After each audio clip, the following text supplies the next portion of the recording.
नमस्कार दोस्तों, Bharat selection wing Lakhperabagh Barabanki के ऑफिशियल चैनल पर आप सभी का स्वागत है। डिक्टेशन रामधारी गुप्ता, खंड 1, प्रतिलेखन संख्या 10, स्पीड 40, स्टार्ट होगा 5 सेकंड बाद।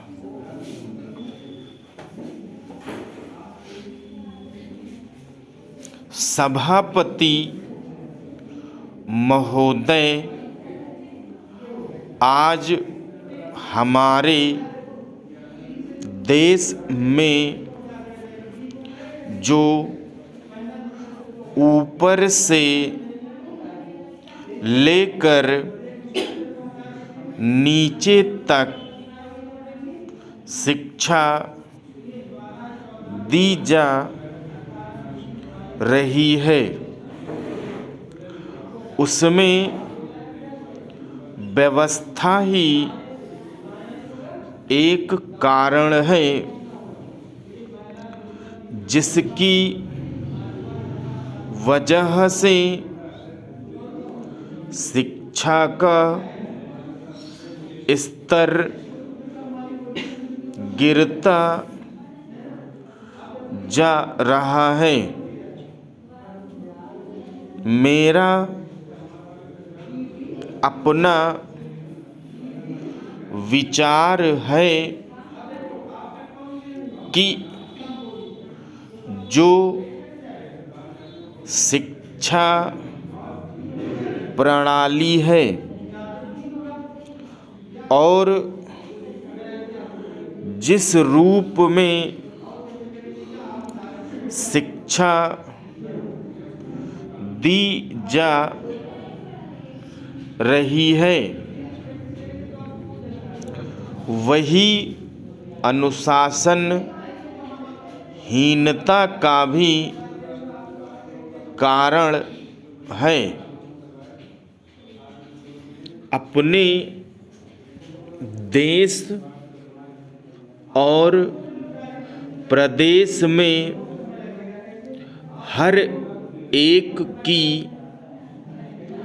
अपनी अपनी भाषा है और वह बालक जो इस देश में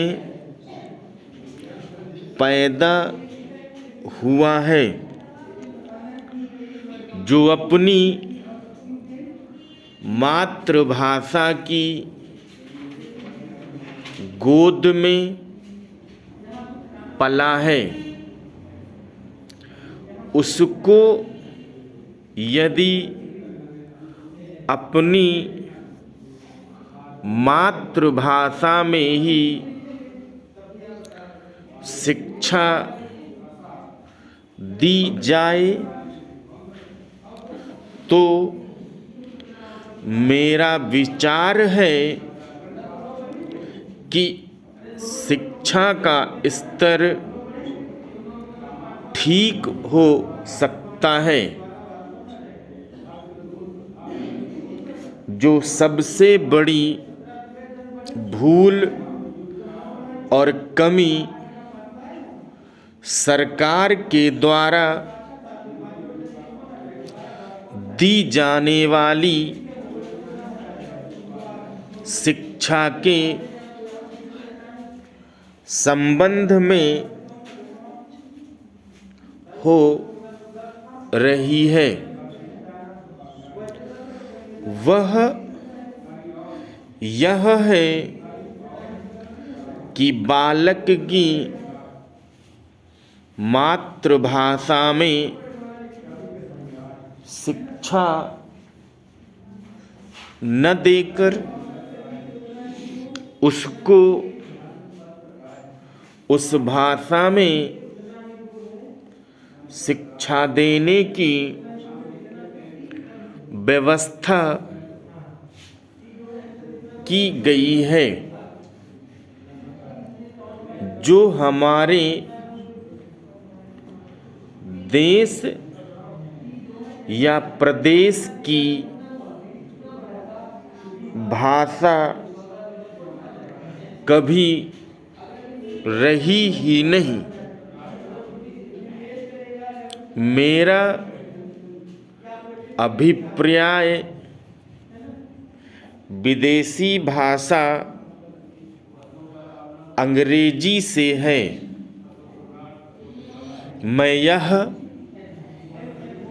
मानकर चलता हूँ कि जब से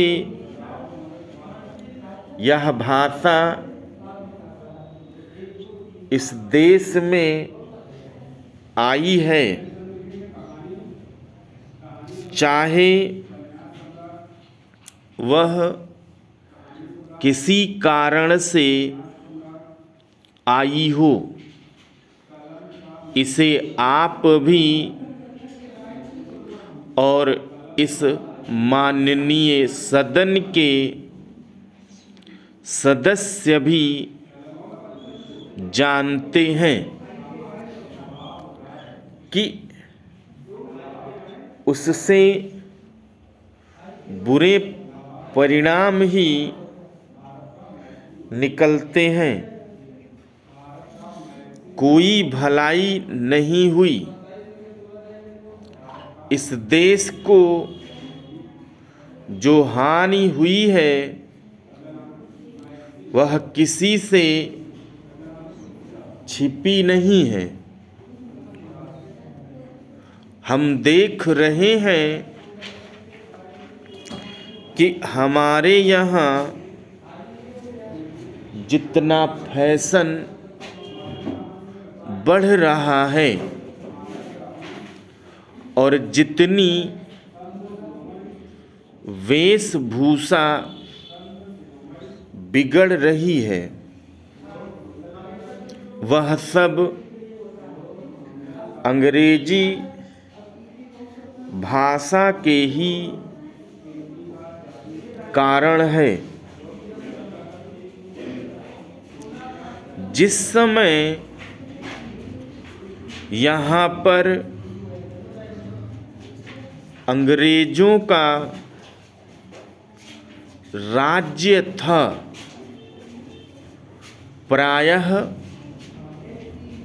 यह देखने को मिलता था कि वे लोग जो विशेषकर के किसी न किसी तरह से सरकारी पक्ष के ही होते थे। अंग्रेजों से मिलने के लिए जाते थे। अंग्रेजी वेशभूषा का ही प्रयोग करते थे, परंतु यह इस प्रदेश और इस देश का दुर्भाग्य ही है कि अंग्रेजों का राज्य समाप्त हो जाने के बाद भी लोग उनकी वेशभूषा को पहनते चले जा रहे हैं। इससे जो प्रभाव हमारे देश के फैशन पर पड़ा, उससे लाभ के बजाय हानि ही हुई है और हो भी रही है। मेरा ऐसा विचार है कि अंग्रेजी वेशभूषा से इस देश को बहुत हानि हुई है। भारत की गौरवपूर्ण सभ्यता और संस्कृति के संरक्षण पर पर्याप्त ध्यान देने की आवश्यकता है।